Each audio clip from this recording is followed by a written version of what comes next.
मारने की आदत नहीं है, मैं स्पोर्ट्स पर्सन के बारे में बताना बहुत ही मुश्किल है, बहुत ही मुश्किल। और एक गलतफहमी हो जाती है, जैसे मैं बहुत स्पेशल थी मदर के साथ। ये गलतफहमी है। मदर हर एक को स्पेशल मानती थी, और जितने भी बच्चे थे, हम जब छोटे थे बहुत कम बच्चे थे, लेकिन हर एक बच्चा स्पेशल था मदर के लिए। और हर एक बच्चे से अगर आप सुनेंगे तो हर एक बच्चा ऐसे लगेगा वो ही मदर का स्पेशल बच्चा था। अब मुझे तो नहीं मालूम कि दूसरे बच्चों को मदर क्या बोलती थी और क्या कहती थी और किस तरह से प्यार करती थी, तो मैं तो खाली अपना ही बोल सकती हूँ। तो ये मत समझिए कि कोई बहुत स्पेशल है। स्पेशल हम लोग सभी थे मदर के साथ, मदर के पास। फिर लेना भी आना चाहिए। मदर हर एक को देती थी, उसको लेना भी आना चाहिए। शायद मेरे में वो स्ट्रेंथ थी कि मैं कुछ ना कुछ मदर से हर वक्त निकलवा लेती थी। क्वेश्चंस पूछ के आंसर्स निकलवा लेती थी, और फिर मदर से चीज़ें निकलवा लेती थी। मदर मुझे अपनी यूज़ की हुई कोई गिफ्ट दे दो मेरे बर्थडे पे, ऐसे सब करके निकलवा लेती थी। इसलिए मेरे पास बहुत कुछ इकट्ठा हो गया। और सभी बच्चे हम हर एक स्पेशल थे, बहुत स्पेशल थे मदर के लिए। हर एक बच्चा अलग था, हर एक बच्चा स्पेशल था।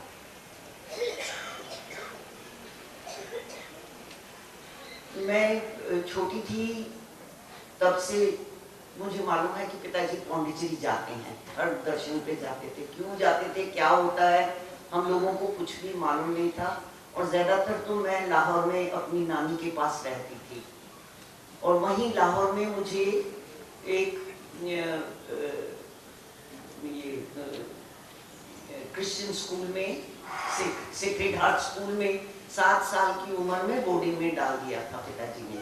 क्योंकि पिताजी घर पे बहुत कम रहते थे, बिजनेस चलता था, लेकिन वो हर वक्त जेल में ही रहते थे। फ्रीडम फाइटर थे, और बात बात पे वो सबसे आगे बढ़ जाते थे। और इसलिए घर में कोई बड़ा होता नहीं था। हम लोग छोटे छोटे, मेरी माँ के 10 बच्चे थे। एक लड़की बचपन में मर गई, मैं 5वीं हूँ।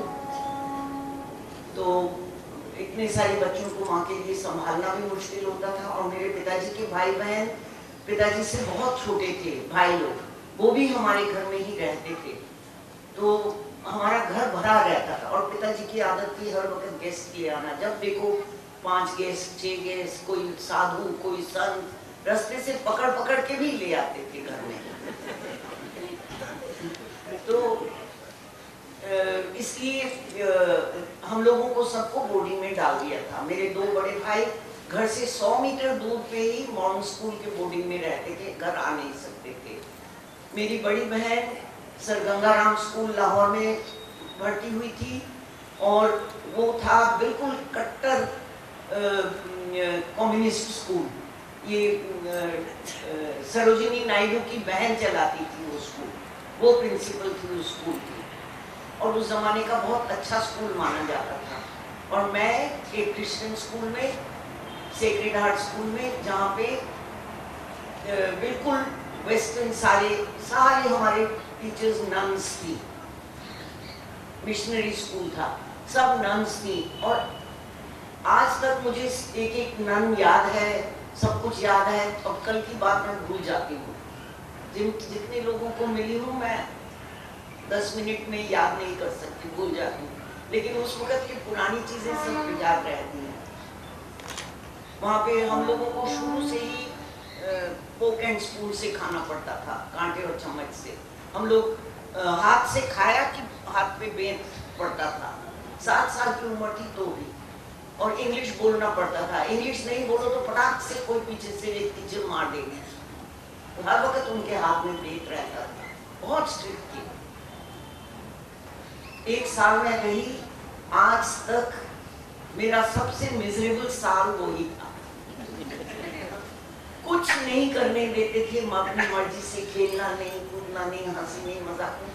और मेरा ख्याल है कि दूसरी बात ये थी कि मैं सबसे छोटी थी बोर्डिंग में। उस बोर्डिंग में सबसे छोटी थी, इसलिए भी मुझे शायद एडजस्ट नहीं हुआ और माँ को छोड़ के बचपन में खैर जब हम लोग छुट्टी में घर आए, समर वेकेशन में सभी घर आए, सभी बच्चे घर आए, तो पिताजी ने कहा कि अब इस बार मैं आप लोगों को सबको पौंडीचेरी ले जाऊंगा दर्शन के लिए। उसके पहले मेरे बड़े भाई वो आए थे, मेरी बड़ी बहन भी वो आई थी, लेकिन हम लोग कभी गए नहीं थे। तो पहली बार हम लोग पहुंचे पौंडीचेरी 1 अगस्त 1944, 1944 में।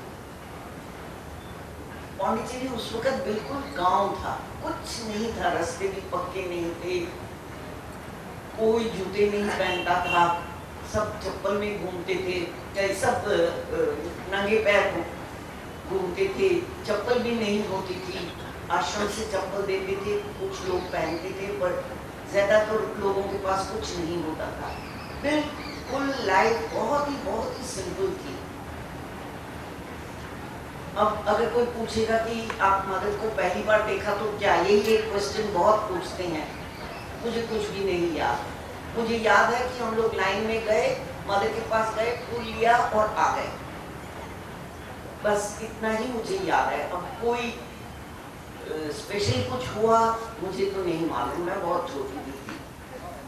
मेरी बड़ी बहन मेरे से 5 साल बड़ी है, तो वो, मैं 8 साल की थी, वो 13 साल की थी। हम लोग वहाँ 15-16 दिन रहने वाले थे, दर्शन के बाद हम लोग वापस आने वाले थे। तो मेरी बड़ी बहन ने जाके मदर को कहा मैं नहीं जाऊंगी, मुझे रख लो। मदर ने कहा मैं इतनी छोटी लड़की को कहाँ रखूंगी, कौन रखेगा, मेरे पास तो कोई बोर्डिंग है नहीं। स्कूल में भी उस वक्त 20-25 बच्चे थे, स्कूल जस्ट शुरू ही हुआ था दिसंबर 43 में, और हम लोग 1 अगस्त 44 में आए, 8 महीने बाद। तो स्कूल में भी बहुत थोड़े बच्चे थे। तो मदर ने कहा मैं कैसे तुमको रखूं, तो कहने लगी नहीं, मुझे आपके पास ही रहना, मैं नहीं जाऊंगी। तो मदर ने मेरे पिताजी को बुलाया और बोला कि ये लड़की नहीं जाना चाहती, इसको मेरे पास छोड़ दो।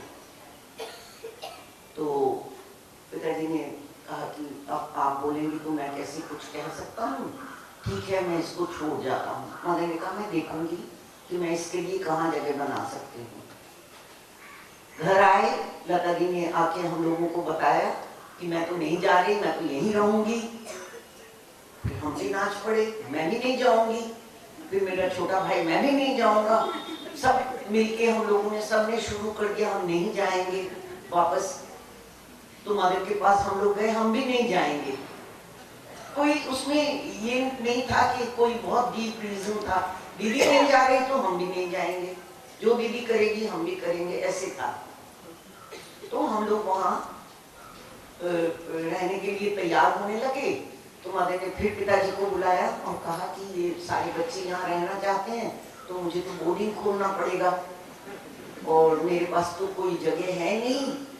मैं देखती हूँ कोई मकान अगर सेल पे होगा तो आप खरीद लो और फिर उसमें मैं बोर्डिंग चला दूँगी। तो प्लेग्राउंड में एक हिस्टोरियन रहता था, बहुत बड़ी बिल्डिंग थी, अकेला आदमी था, उसकी उसी साल डेथ हो गई थी, तो वो घर बेच रहे थे। तो पिताजी ने वो घर खरीद लिया। वो प्लेग्राउंड के स्क्वायर में, अब जहाँ जिम्नेशियम है वो बिल्डिंग थी।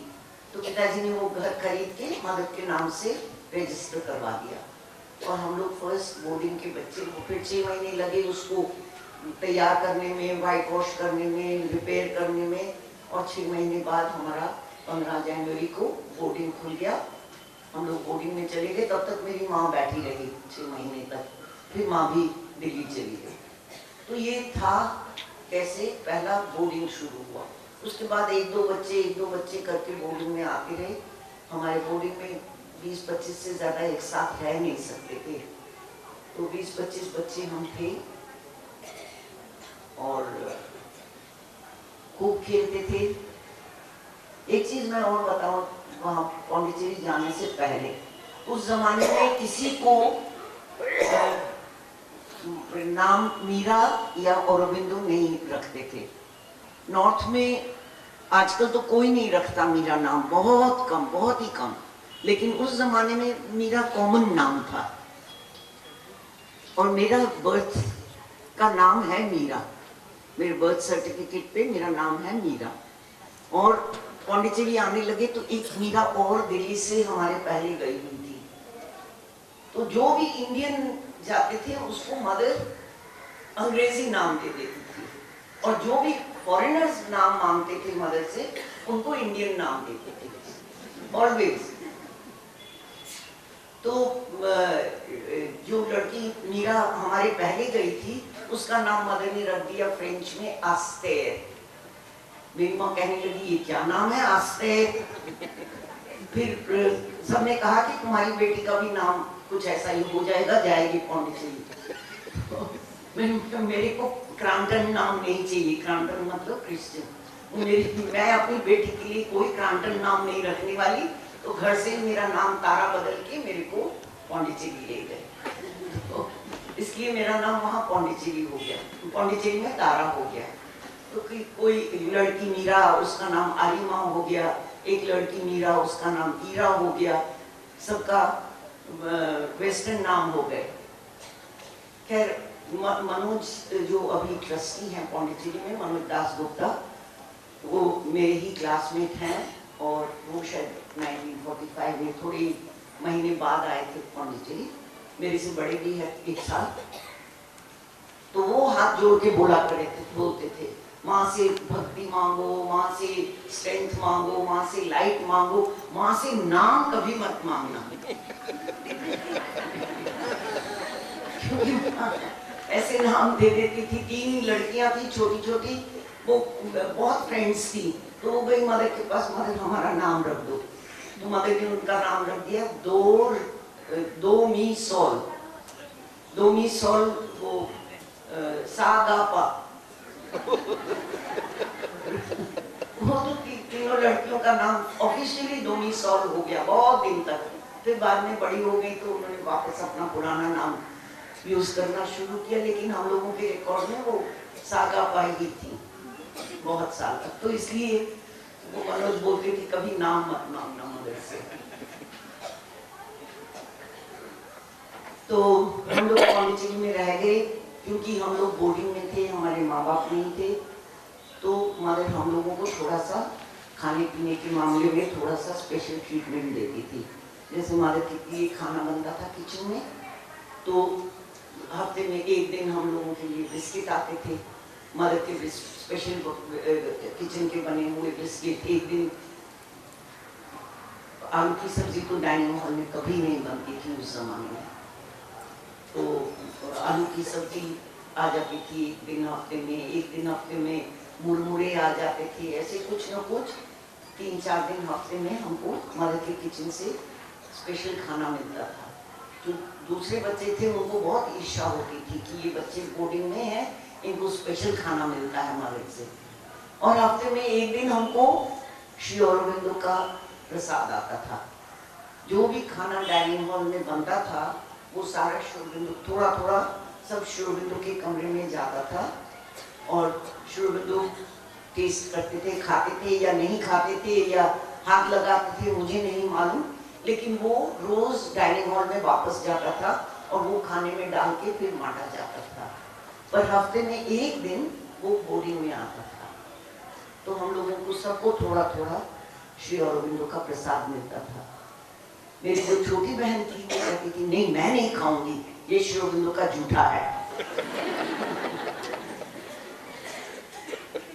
तो इस तरह से हमारा बचपन सारा बीत गया। उधर इतने कम बच्चे थे, पौंडीचेरी में लोग नहीं थे और ये हम लोगों को नाले के उस तरफ जाना अलाउड नहीं था।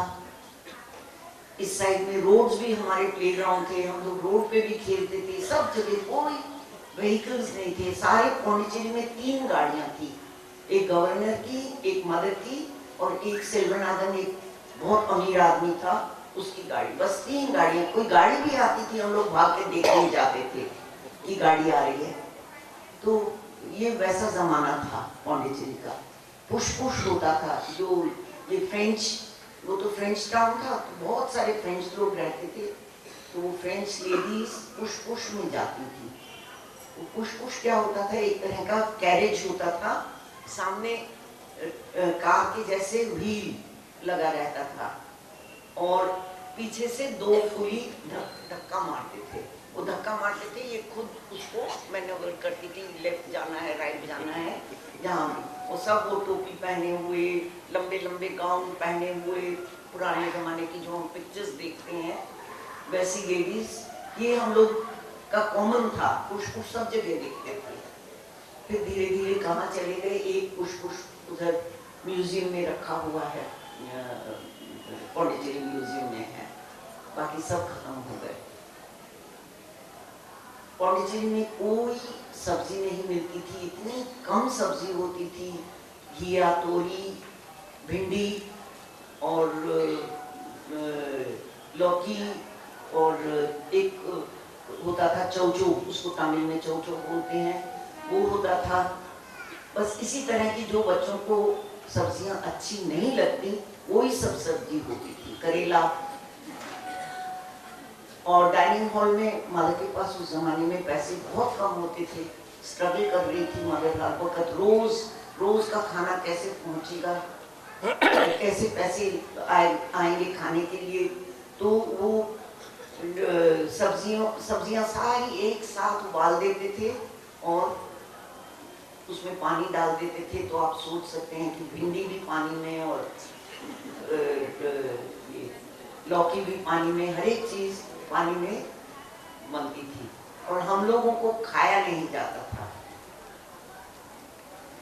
खाना ही नहीं चाहते थे क्योंकि वो बिल्कुल टेस्टलेस था। तो फिर हम लोगों ने जाके मदर को बोला कि हमको डाइनिंग हॉल का खाना नहीं अच्छा लगता।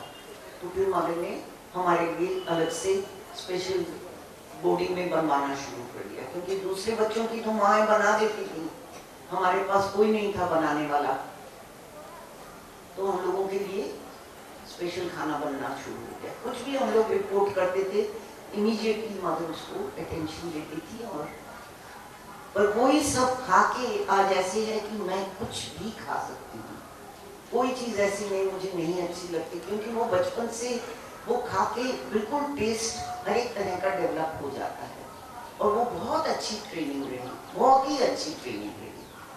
ये कहानी मैंने सुनी है, पता नहीं सच है कि नहीं, कि पहले हम लोग आए उसके पहले एक दिन गुजराती खाना बनाते थे, एक दिन बंगाली खाना बनाते थे, एक दिन तमिल लोग खाना बनाते थे। ऐसे टर्न बाय टर्न अलग अलग खाने बनते थे। तो जब दूसरे का खाना बनता था, तो अगर बंगाली खाना बना तो तमिल लोग बोलते थे हमसे नहीं खाया जाता, ये बहुत खराब है। उसकी रिपोर्ट जाती थी शोरबिंदो के पास कि खाना अच्छा नहीं बना। तो एक दिन शोरबिंदो ने को पूछा कि क्या करें, तो हर एक का दूसरों को अच्छा नहीं लगता खाना। तो शोरबिंदो ने बोला ऐसा खाना बनाओ कि जो किसी को नहीं अच्छा लगे। इसलिए वैसा ही खाना बनता था डाइनिंग हॉल में, और शायद उसलिए नहीं, इसलिए कि मदर के पास उस जमाने में पैसे होते नहीं थे और कुछ मिलता भी नहीं था। पहुंचने में कुछ नहीं मिलता था, सब्जियां और कुछ नहीं कहीं भी होती थी। बाजार में 3 दुकानें होती थी। एक दुकान थी शराब की, एक बार था, मतलब ये फ्रेंच शराब की, लोकल शराब की तो बहुत दुकानें थी। एक दुकान थी शराब की अच्छी, बार बोलते थे उसको, और एक कपड़े की दुकान, और तीसरी जनरल मर्चेंट, बस। और सब्जी मंडी, सब्जी और मछली मंडी, ये 2 अलग थी। वो जरा ज्यादा दूर थी, पर मेन बाजार जो आप लोग आजकल जवाहरलाल नेहरू स्ट्रीट देखते हैं, इतना बड़ा भारी बाजार, वहाँ 3 दुकानें थी बस, और कोई किसी तरह की दुकान भी नहीं थी। टमाटो कभी किसी ने देखा भी नहीं था वहाँ। टमाटर वहाँ से फिर मेरा ख्याल है 1949 में पहली बार मटके में कोई लेकर आया मदर के लिए टोमेटोज। वो टोमेटोज मदर ने खाए, और उसके बाद से मदर ने कहा बैंगलोर से फिर रेगुलर टोमेटो भेजो। तो मटकों में टोमेटोज आते थे आश्रम के लिए। बाद में फिर आश्रम, जब आश्रम के गार्डन्स हो गए और धीरे धीरे बहुत सारे गार्डन्स हो गए, फिर लोगों ने उगाना शुरू किया, फिर बहुत टमाटर उगाने लग गए। तब तो इतने बड़े बड़े टमाटर उगाते थे, और वो हम लोगों को मदर मारती थी। टमाटर की बात से मुझे एकदम से याद आया है कि हम 6 लड़कियां थीं जो रोज एक साथ मदर के पास जाती थी, और मदर रोज हम लोगों को पहले फूल देके और फिर उसके बाद टमाटर देके भेजती थी। तो हमारा टाइम था, जब स्कूल की रिसेस होगी, 9:30 बजे स्कूल की रिसेस होती थी, और हम लोग दौड़ के आश्रम जाते थे, तो सामने ही तो आश्रम है, दौड़ के जाते थे और हम लोगों को 9:30 बजे मदर का दर्शन मिल जाता था। मदर कई दर्शन देती थी, 4 बजे सुबह दर्शन देती थी। किसी कुछ लोग वो फिक्स था कौन जा सकता है दर्शन में, ऐसे नहीं कि जब मर्जी कोई भी चला जाए। किसी का दर्शन 4 बजे के लिए फिक्स था, कोई 6 बजे था, ठीक बैल्कनी में जाने से पहले। फिर मदर बैल्कनी दर्शन पे आती थी, फिर बैल्कनी दर्शन के बाद कुछ लोगों का फिक्स था, फिर कुछ लोगों का 10 बजे था, फिर 12 बजे सारे बच्चे हम लोग स्कूल के बाद दोपहर को 2 घंटा स्कूल बंद रहता था, उस टाइम में चिल्ड्रंस प्रणाम होता था। फिर शाम को प्लेग्राउंड जाने से पहले 4 बजे कुछ लोगों को मिलती थी, फिर प्लेग्राउंड से आके कुछ लोगों को मिलती थी, और मैंने सुना है कि रात को 12 बजे भी कुछ लोग जाते थे मदर के पास। मदर सोती तो थी नहीं, 2-3 घंटे बस पैर स्ट्रेच करके दीवान पे रेस्ट करती थी। तो हम लोगों का टाइम था 9:30 बजे। फिर मदर को लेट होने लग गया, 9:30 पे 10 बजने लगे। वो जब ऐसे ही होता था तो सबके टाइम आधे घंटे आगे चला जाता था। अगर 10 का 4:30, 4:30 का 5, 5 का 6 बजे जो हो जाएगा वो 6:30, सबका वो चलता था रूटीन। ऐसे करते करते 9:30 से 10 हमारा टाइम, 10 से 10:30, फिर 10:30 से 11, तो हम लोग स्कूल ही नहीं जाते थे दोपहर को। उस पीरियड में क्लासेस मिस कर जाते थे। एक दिन प्लेग्राउंड में हम 6 लड़कियां मदर के सामने खड़ी थी, तो हमारा टीचर आया, शांति भाई थे हमारे टीचर, लंबे लंबे घुंघराले बाल वाले। तो शांति भाई ने आके बोला, mother I have a complain against these girls, they are not coming to my class. तो मदर ने कहा, is your class more important और is it more important to come to me? आपकी क्लास ज्यादा इम्पोर्टेंट है या बच्चे मेरे पास इम्पोर्टेंट है? उसके बाद से कभी स्कूल में हम लोगों को क्लास में न जाने की डांट नहीं पड़ी, और हमने उसका पूरा फायदा उठाया। बच्चे थे, पूरा फायदा उठाया, जितनी क्लासेस मिस हो सकती थी मिस की, और जितना ना पढ़ के चल सकता है उतना किया। इसी तरह एक और टीचर थे शैलेंद्र, उनकी क्लास में हम लोग बहुत शैतानी करते थे, बहुत शैतानी करते थे, उनको बहुत डिस्टर्ब करते थे। कुछ अजीब था, सारे ही बच्चे डिस्टर्ब करते थे। तो ऐसे ही हुआ कि हम लोग मदर के सामने सब खड़े थे, बच्चे ग्रुप का टाइम था, सब खड़े थे। तो मदर, वो शैलेंद्र ने आके मदर को बोला, मदर ये लोग मेरी क्लास में बहुत उधम मचाते हैं, बहुत शैतानी करते हैं। मदर ने कहा कि इसका मतलब है कि तुम्हारी क्लास इंटरेस्टिंग नहीं है, तो तुम अपनी क्लास को ज्यादा इंटरेस्टिंग करोगे तो फिर बच्चे भी सुनेंगे आप क्या बोलते हो। उस दिन के बाद हम देखते थे शैलेंद्र रोज मदर के पास जा रहे हैं और सीख रहे हैं कि आज मैं क्लास में क्या करूंगा, कैसे पढ़ाऊंगा जिससे क्लास थोड़ी। तो हर एक चीज में मदर हर एक को इंडिविजुअली वो करती थी, समझाती थी। ये नहीं है कि बच्चे शैतानी करते हैं, बच्चे लाइन में खड़े हो जाओ डांट पड़ेगी, कभी नहीं। वो टीचर को ही बोल दिया कि तुम्हारी क्लास नहीं इंटरेस्टिंग है, और सच में उसकी क्लास धीरे धीरे बहुत इंटरेस्टिंग होने लग गई, और फिर हम लोगों ने भी शैतानी करना बंद कर दिया। बहुत कुछ बोल दिया, अब अगर कोई कुछ पूछेगा तो बताती हूँ।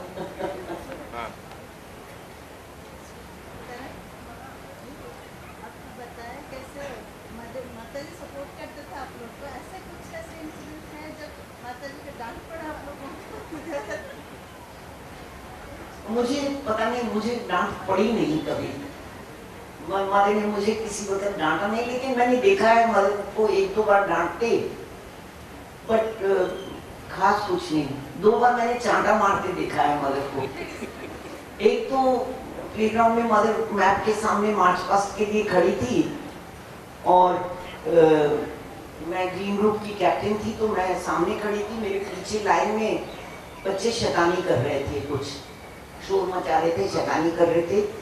शायद मैंने देखा नहीं, मैं भी छोटी थी। तो एकदम से मदर चलकर उधर आई और जो बच्चा बहुत शैतानी कर रहा था उसको also he was the second person to write the biography of Sri Aurobindo. Purani Ji is the father of physical education in Gujarat. His movement, freedom movement, was different. He started sports clubs all over Gujarat. Today also he is extremely well known in Gujarat. All over sports clubs in Gujarat or Indian physical education, which means wrestling, malkham, lakdi patta, lathi, all this kind of activities. So Purani Ji started these activities with us with the older people, not with us, we were very small, with the older people, and Vishnu Ji was taking the girls. Vishnu Ji was Purani Ji's student and came soon after Purani Ji left Gujarat and joined the ashram in the early 20s. Purani Ji was there when Sri Aurobindo's, when the ashram started, he was already there. And Vishnu Ji came soon later. So they were taking the older classes, and when Virendra came, he was taking games for us small children. He was our first sports teacher and he taught us many games. Then in 1945 May, almost a year later, Dada came, Pranabda. He came then and he was Virendra's student. So between them, they started taking the smaller children. Virendra went to the older smaller children and Pranabda started taking the smaller children. Or no, it was the other way around.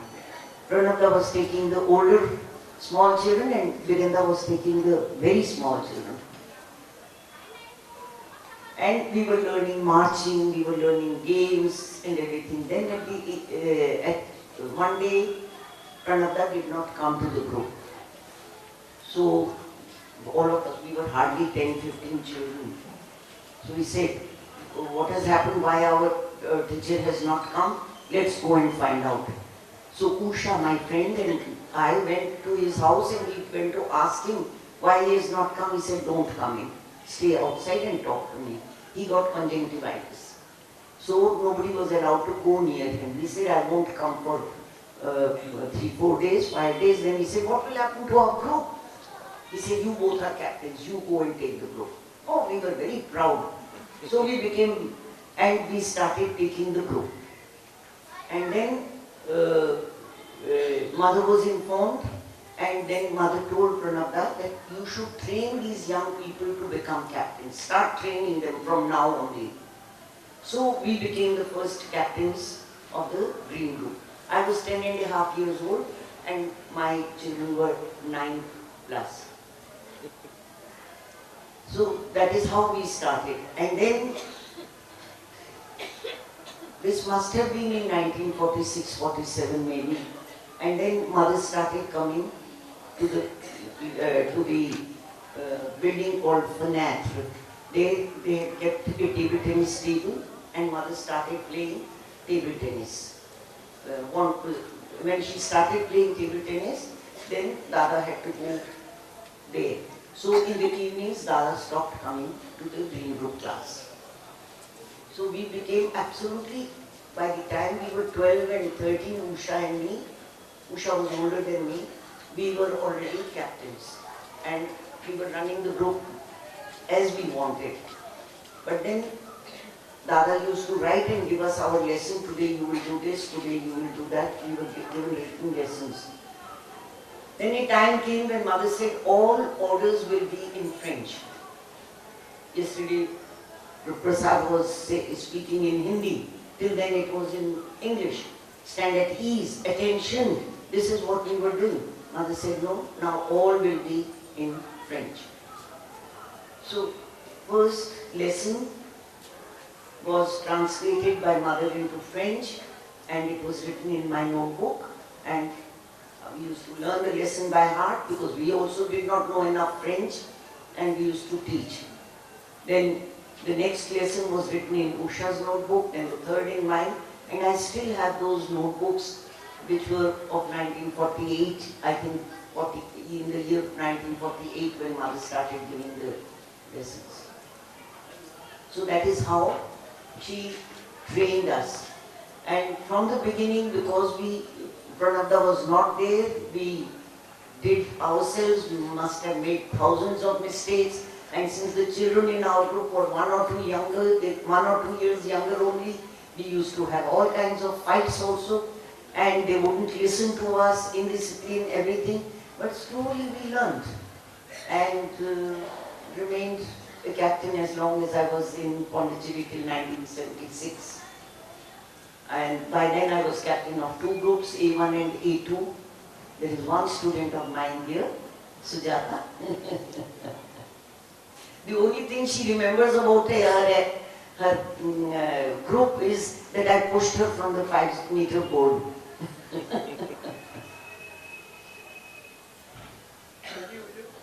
me to ask, then, as you entered the ashram at very young age, then irrespective of your age, have you ever told any lies before the mother? And if so, can you please share with us? Have I told any lies? Yeah. Many. Not to mother, but otherwise many lies all the time. We were playing, we were cheating. Especially before mother. No, not before mother. See, mother, there was an awe around her. Unlike today's children, we were not made to learn too many things by heart, and it was a very happy childhood. We grew up very, very happy. We could do what we liked. We played and played and played all the time. Playing was our main activity. Whether we were in group or not in group, we were always playing. And but there was an awe around mother. Mother is coming, everybody will stand up, everybody will be quiet, everybody will be disciplined. So there was this. We used to go for darshan, children's pranam, there used to be at 12 o'clock every day. And mother used to come and she used to throw toffees. She used to give toffees to the children, but those who were behind and she couldn't reach, she used to throw. And she used to appreciate when the children caught. And she would say, oh, if somebody missed the toffee. So she appreciated that you were alert and you knew what to do when something was thrown at you.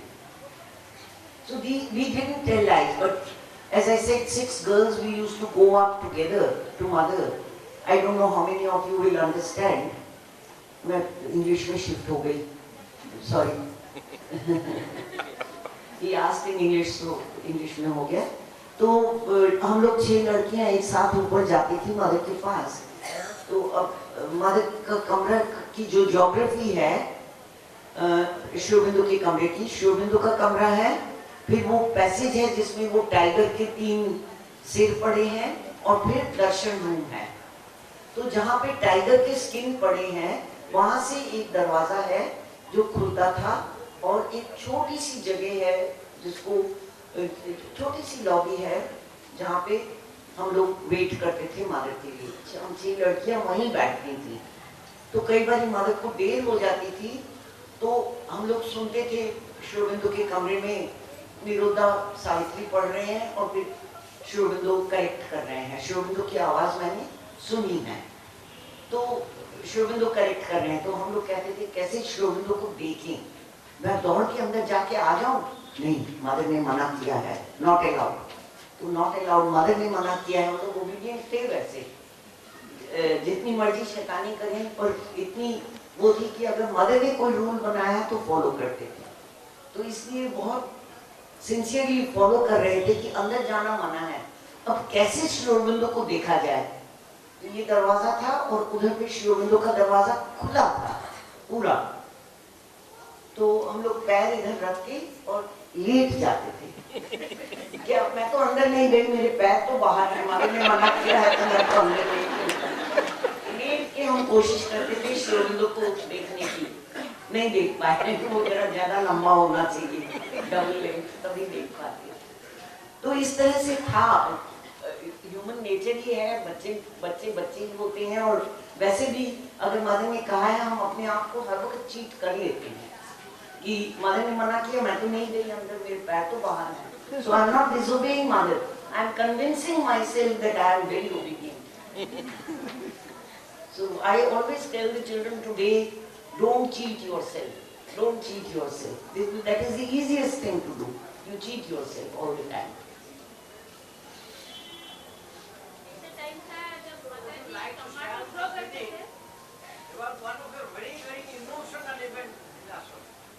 Those are difficult to talk. हाँ, tomato की कहानी मैं बताती हूँ। हम लोग 6 लड़कियाँ जो एक साथ जाती थी मदर के पास, तो मदर के टेबल के ऊपर ऐसे लंबा सा टेबल था, उस पे टेबल भी नहीं था, एक अलमारी के जैसे था, इतना काफी ऊंचा था। उस पे एक बड़ी प्लेट में सब बेस्ट टोमेटोज जो खेत में हमारे आश्रम के गार्डन्स में उगते थे, वो सारे मदर को दिए जाते थे। तो वो प्लेट पे टोमेटोज ऐसे ही करके रखे जाते थे। तो बहुत लोगों को देती थी, मुझे पता नहीं किस किस को देती थी, बाकी तो मुझे याद नहीं है। हम लोगों को रोज एक टमाटर मिलता था, एक ही खरीद को।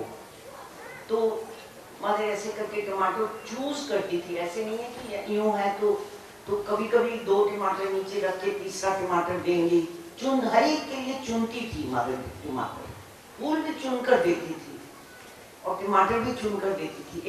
एक बार मैं देख रही थी कि मदर जो टमाटर निकाल रही है, वो निकालेगी तो वो दूसरा टमाटर जरूर नीचे गिरेगा। मैं बिल्कुल देख रही हूँ, गिरेगा गिरेगा गिरेगा, और गिर गया, और फट करके मैंने डाइव करके और पकड़ लिया, नीचे गिरा नहीं टमाटर।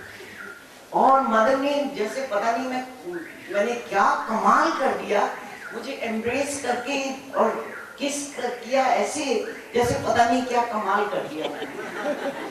तो इस तरह की चीजें मदर बहुत एप्रिशिएट करती थी। प्रेजेंस ऑफ माइंड,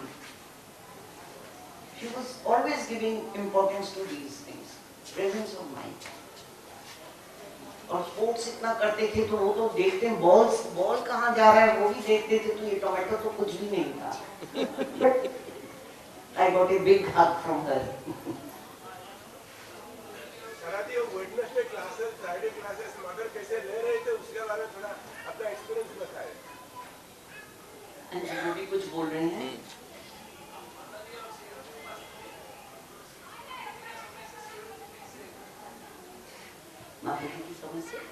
शिवरविंदो क्या है? शिवरविंदो को तो हम लोग दर्शन पे देखते थे, हर दर्शन पे जाते थे। बात नहीं, शिवरविंदो के साथ कोई कांटेक्ट नहीं था। बीच में वो बॉक्सेस पड़े रहते थे, एक बॉक्स में फूल, एक बॉक्स में डोनेशन डाल के 1 मिनट थोड़ी देर खड़े रहने देते थे और फिर चलो लाइन से, बस वही उतना ही। हम लोग बच्चे थे तब से उतना। पर हम लोग नीचे जहाँ पे अब समाधि है, वो भी हमारा प्लेग्राउंड था। 12 बजे मदर के पास जाने से पहले वहां हम लोग ऊंच नीच खेलते थे। एक गेम होता है कि जो नीचे आएगा उसको टैग करना और जो ऊंचा रहेगा उसको। तो वो जो समाधि है वो वैसे ही था, उसके ऊपर कुछ नहीं था, पर वो ऊंचा था। ये नहीं है कि बनाया गया स्पेशली, वो वैसे था। वो हम लोगों की ऊंच नीच के खेल में काम आता था। और हम लोग वहाँ खेलते थे, बहुत शोर मचाते थे। फिर मेडिटेशन हॉल में जाके ऊपर हम बैठते थे। उसके पहले मेडिटेशन हॉल जो है अब, वहाँ पे भी कुछ बच्चे खेलते थे, शोर मचाते थे। तो एक दिन अम्बू भाई जो योगा एक्सपर्ट थे आश्रम के, बहुत अच्छा योगा करते थे, अम्बू भाई ने जाके दर्शन के टाइम पे मदर को कहा, मदर देखिए ये सारे बच्चे इधर इतना शोर मचाते हैं और शिवरविंदो को डिस्टर्ब करते हैं, क्योंकि खिड़कियां सब खुली रहती थी, आवाज शिवरविंदो के रूम में जरूर जाती थी। तो मदर ने कहा शिवरविंदो को डिस्टर्ब करते हैं? तुम लोग डिस्टर्ब होते हो, शोबिंदो को कोई डिस्टर्बेंस नहीं होता कभी भी। तो शोबिंदो इन सब बातों से डिस्टर्ब नहीं होते, तो हम लोग खेलते ही रह गए थे।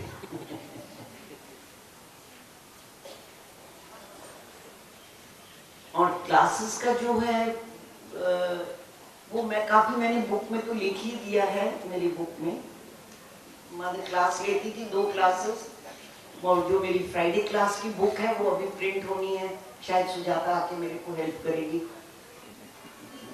वो अभी तक मैं कर नहीं पाई प्रिंट, ऑलमोस्ट तैयार है, करूँगी। 20 साल से ट्राई कर रही हूँ कंप्लीट करने की, टाइम ही नहीं मिलता।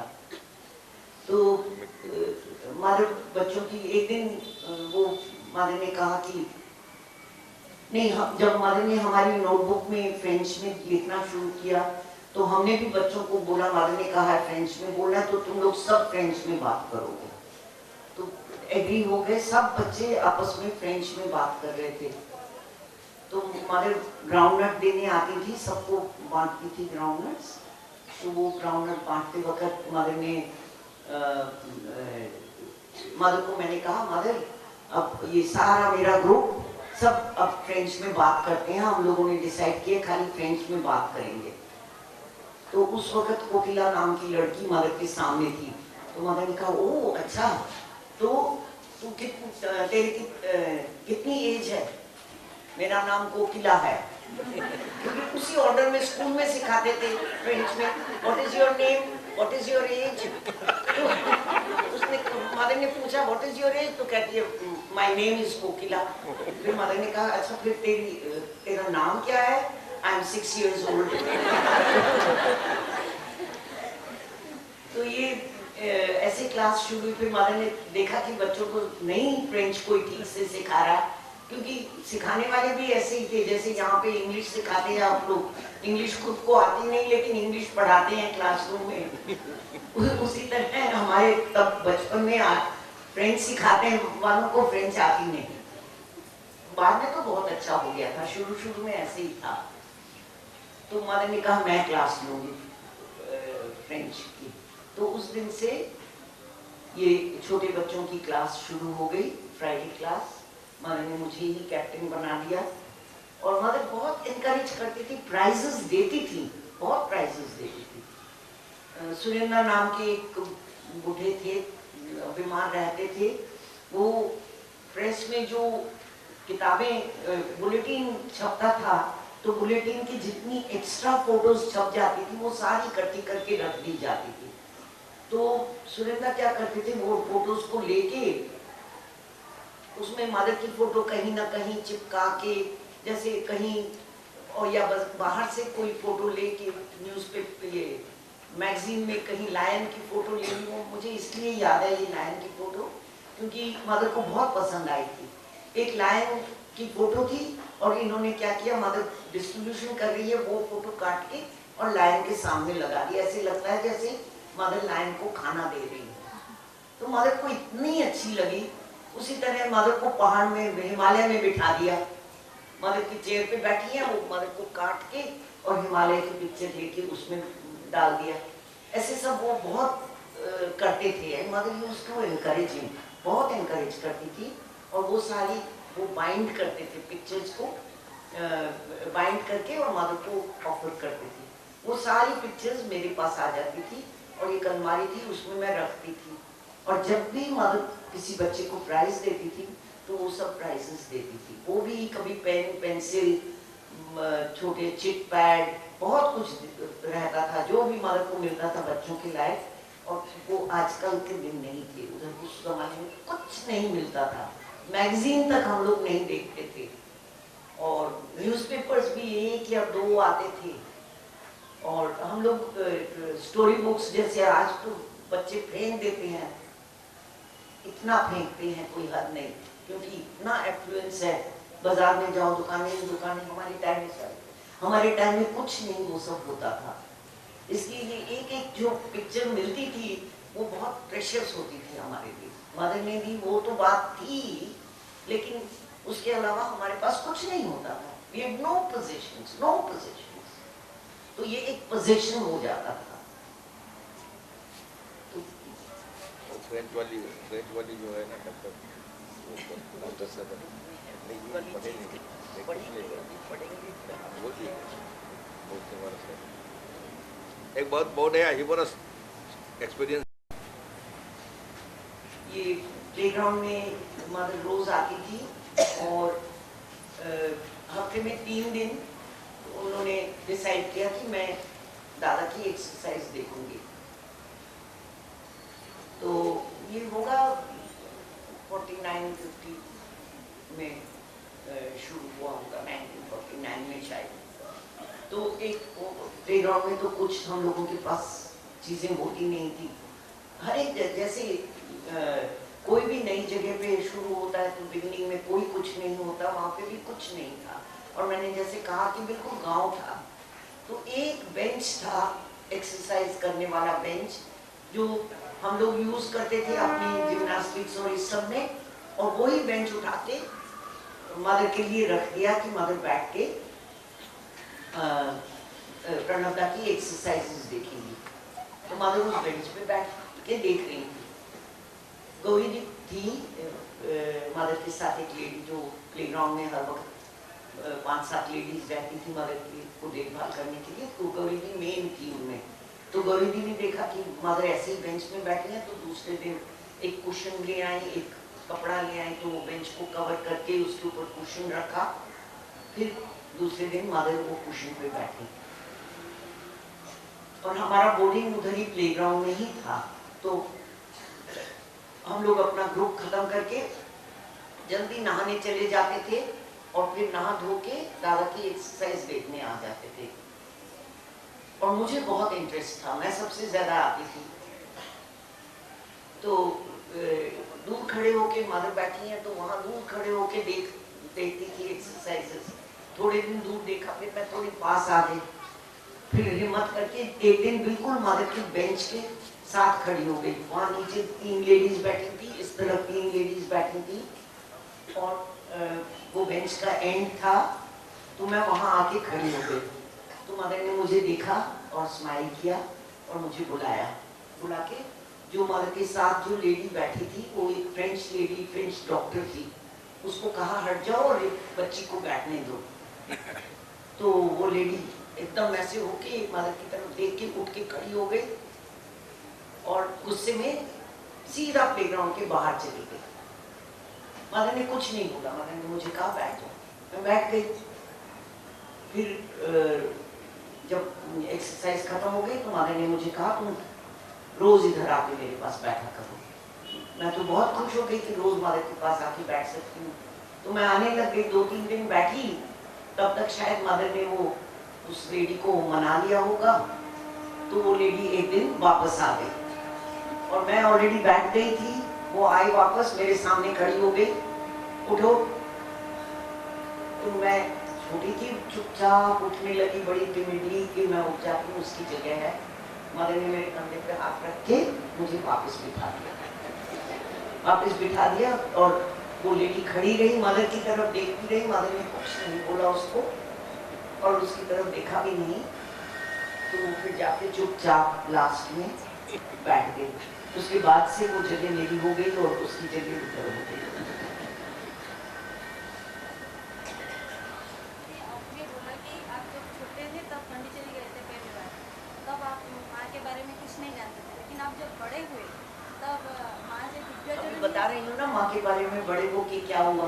नहीं मैं बोल रहा हूँ कि माँ जो दिव्यजननी है इसके बारे में आपको वो सारी चीजें, मेंटल जिम्नास्टिक्स मुझे नहीं आती। फिजिकल जिम्नास्टिक्स करवा लो मेरे से। मेंटल जिम्नास्टिक्स, अगर दिव्य जीवन क्या होगा और सुपरमेंटल भी, मैं नहीं क्वेश्चन करती। बस मेरे लिए माँ और श्रोबिंदो एक्सेप्टेड है, खत्म। श्रोबिंदो ने जो कहा है, कब होगा, कैसे होगा, वो सुपरमेंटल बीइंग कैसा दिखेगा, मैं कभी नहीं क्वेश्चन करती। मेरे दिमाग में होता ही नहीं, कुछ नहीं। इसीलिए मैं लेक्चर भी नहीं देख पाती।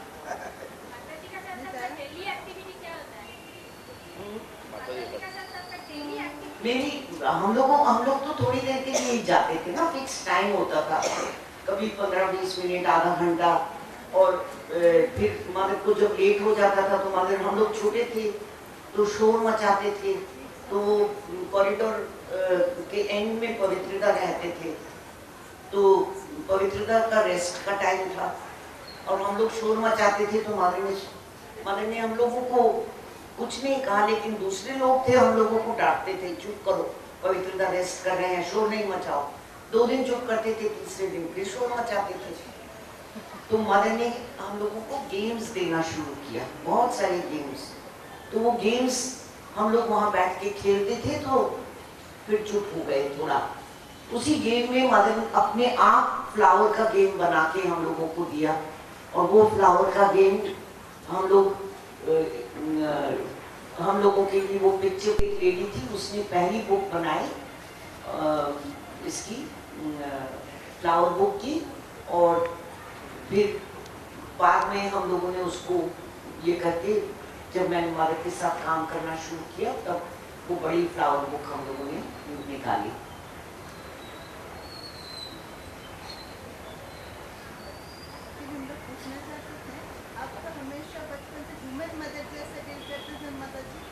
क्या मदर जैसे डिवाइन मदर का सेंस कब आया आपको? नहीं वही समझे, इसलिए पता नहीं, आप ह्यूमन मदर की तरह देखते थे या डिवाइन मदर का सेंस आपको कब आया? पता नहीं, अभी भी डिवाइन सेंस आया कि नहीं मालूम नहीं।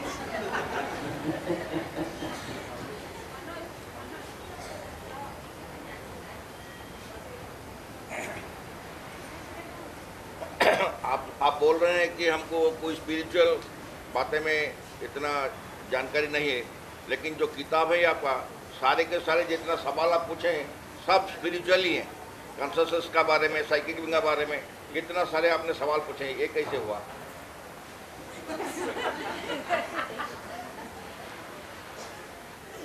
कैसे हुआ पता नहीं। I was a serious student, यही हुआ।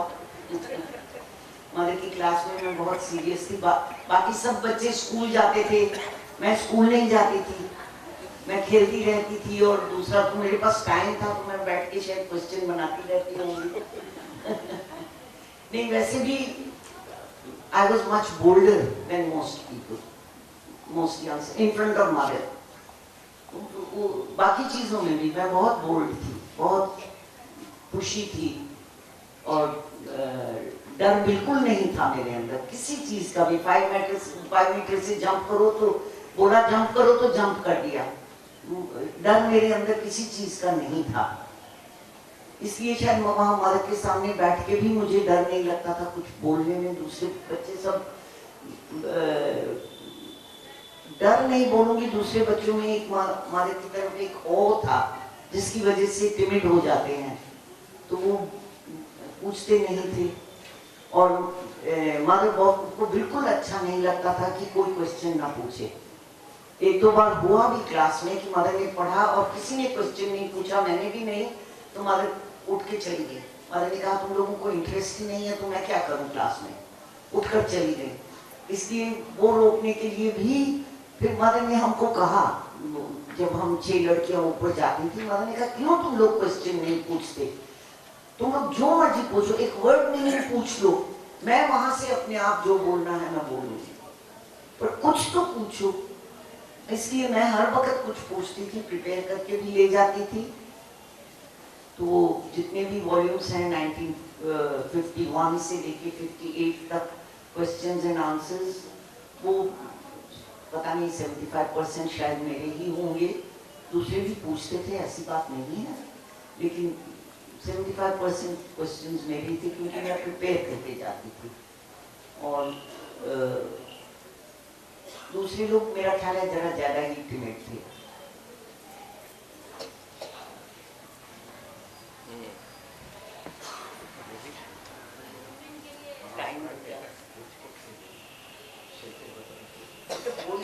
बोलिए जाते रिपीट ले जाए।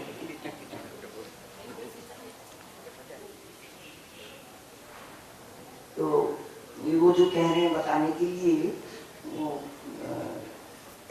मदर जब बेंच पे बैठती थी, प्रणबदा की एक्सरसाइजेस बंद हो गई, फिर वो कैप्टन्स ग्रुप शुरू हो गया। उस वक्त प्रणबदा कैप्टन्स को ट्रेन कर रहे थे कि कैसे जिम्नास्टिक्स सिखाया जाए। तो मैं भी कैप्टन थी, मैं भी बोलती थी मुझे भी ले लो, नहीं तुम बहुत छोटी हो अभी नहीं। तो मेरे से जो बड़े थे सब वो लोग जाते थे और मैं अलाउड नहीं थी। मैं भी, और पारुल भी तब तक कैप्टन हो गई थी, पारुल भी अलाउड नहीं थी। तो मैंने मदर को मैं बहुत दादा के पीछे पड़ गई, दादा मेरे को प्लीज ले लो, मैं बहुत स्ट्रांग हूँ, मैं कर लूंगी, आप देखिए तो सही, मुझे चांस तो दीजिए। तो वो ना करते रहे। फिर एक दिन उन्होंने कहा कि तुम अगर 25 स्ट्रेट डिप्स कर लोगी, स्ट्रेट डिप्स आसान नहीं होता 25 करना, तो 25 जिस दिन 25 स्ट्रेट डिप करोगी उस दिन मैं तुमको कैप्टन्स ग्रुप में ले लूंगा।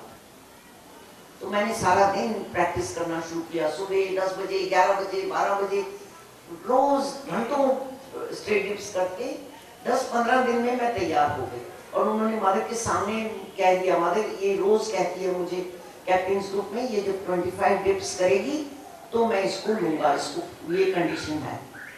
फिर मैं तैयार हो गई, मैंने बोला मैं करूंगी, मैं 25 डिप्स तो मदर के सामने मुझे खड़ा करके कहा 25 डिप्स मदर के सामने करो। तो मैंने 25 डिप्स किया। उसके पहले मैं और पारुल दोनों बैठते थे, जैसे मैंने कहा मैं तो बैठती थी, फिर पारुल को भी मदर ने बुला लिया। तो मैं और पारुल बैठते थे, तो रोज मदर ने हम दोनों को एक प्रेयर्स एंड मेडिटेशंस की बुक दी, और एक बार मैं पढ़ती थी, एक दिन, दूसरे दिन पारुल पढ़ती थी। तो हमें एक प्रेयर पढ़ते थे और मदर उसका एक्सप्लेनेशन देती थी। तो वो एक्सप्लेनेशन किसके लिए देती थी हमारे लिए पता नहीं, मैं और पारुल तो नहीं सुनते थे। हम दोनों मदर के पैरों के वो बनाते थे, अपनी उंगली से मदर के पैर का छाप बनाते थे, और फिर मदर पैर मेजर करते थे, कितना है मदर का पैर, मेरा पैर कितना है, मदर का मेरे सेम है, ये सब खेलते रहते थे हम लोग, और मदर समझाती रहती थी। तो वो भी क्लास शायद 8 या 10 प्रेयर्स एंड मेडिटेशंस हुई होंगी। तब तक मैं तैयार हो गई डिप्स करने के लिए। मैंने जैसे ही डिप्स किया, मदर ने मेरा हाथ पकड़ के मुझे इतना कॉन्ग्रेचुलेट करके भेजा, और मैं खुशी खुशी भागी। ये नहीं सोचा कि मैं जिम्नास्टिक्स करने जा रही हूँ और मदर कुछ पढ़ा रही थी, वो नहीं पढ़ा। फिर खैर फिर मदर ने फिर दूसरी तरह से शुरू कर दिया। मदर पढ़ाना चाहती थी तो उन्होंने फिर वेडनेसडे क्लासेस शुरू की प्रेयर्स एंड मेडिटेशंस के लिए। तो वैसे ही वहाँ एक बार जब बैठी थी मैं, ये कैप्टन्स ग्रुप खत्म हो गया, तो मदर बैठी हुई थी, वेट कर रही थी किसी चीज की। तो मैं ऐसे करके ऊपर मदर की तरफ देख रही थी, तो मदर ने कहा 1 मिनट रुक जाओ, और अमियोदा थे, अमियोदा से कागज और पेंसिल मांगा, इतना छोटा सा पैड लेके उसमें 3 मिनट के अंदर मेरा स्केच बना दिया। ये मैं उनको बोल रही थी रिपीट है, क्योंकि ये तो बुक में है, बुक में ही पढ़ सकते हैं। स्केच 3 मिनट में बना दिया, वो स्केच अभी भी मेरे पास है।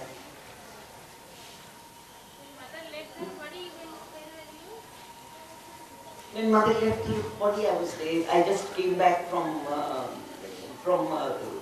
Germany. 3 days before mother passed away, I was there. It seems you are very close to mother. Did you ever share food of mother? Did I ever? Food of mother, as Pranavda. No. I told you in the boarding we used to get, every day we were getting prasad, and every Wednesday she used to send afterwards custard for me, and no, I never sat with her. No. Neither food supplied from. No, prasad very often. There was a period when people used to make different carriers of different food and send up to mother, and mother used to taste little bit of something sometimes. She was a very small eater, very small eater.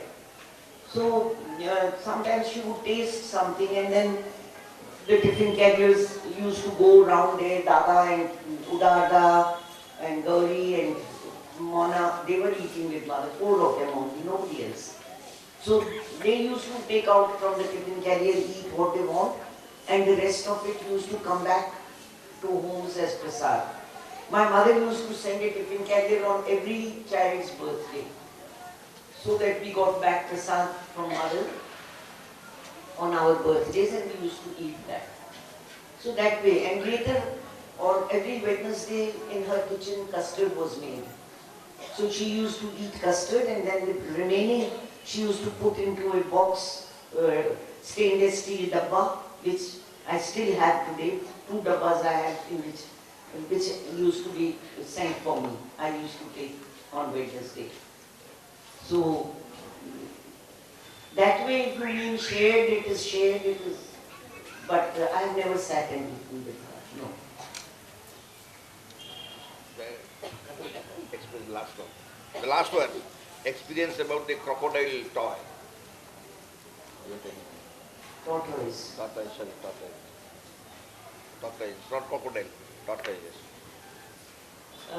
In 1952, it was still French India, and there were no customs, and it was a free port. Pondicherry was a free port. A devotee in Singapore sent boxes of Bakelite toys for the Christmas celebrations. So mother could distribute to the children. She had to buy toys for Christmas. So she bought he sent these for Christmas, and they came by ship. So Udar got the boxes opened, and mother wanted to see what has been sent. So that, I selected that cat. I don't remember what the other girls selected. All of them selected something. Mother came and asked, what have you selected? So we told her. She was very disappointed. She was very disappointed. She looked at us. Is this what you really wanted? Then she said, you know, if I was asked to select what I would have selected, there was a tray with this small Bakelite fishes, crabs, tortoise, and all this kind of animals. This small, which you put in the water and they will float. She picked up that tray and she took out the tortoise from there. And she said, I would have selected this tortoise. You know why? Tortoise is the symbol of immortality. And Sri Aurobindo's yoga demands immortality. You have to be constantly conscious, always choose what your aim of life is, not what is going to excite you. She gave a long lecture. Now I don't remember the whole thing, but the basic thing that she drove home was that one should always remember what are we here for, what is our aim. So she said, and we as children, that tortoise would have been nothing for us. We needed something bigger. But she said, I would have selected. From that time, I started collecting tortoises, and I saw 2 tortoises in his room, and then I told him the story. So, now we'll finish. Thank you very much. I've enjoyed my trip to Odisha. I've seen many schools, and I'm also going now again to see. And I would have also like to invite you. We don't have, or it is not the right place to tell you the work we are doing in Delhi, but I would like to invite you people whenever you are passing or whenever you are going to the north, do visit the ashram at Delhi. We also have 2 centers in Nainital and at Ramgarh, and people from Odisha are coming for a camp at Nainital every year. Shanti and Devasmita organize. You can contact them through Prasad also. So those who are interested can always come. Thank you very much. Jai Shri Maa.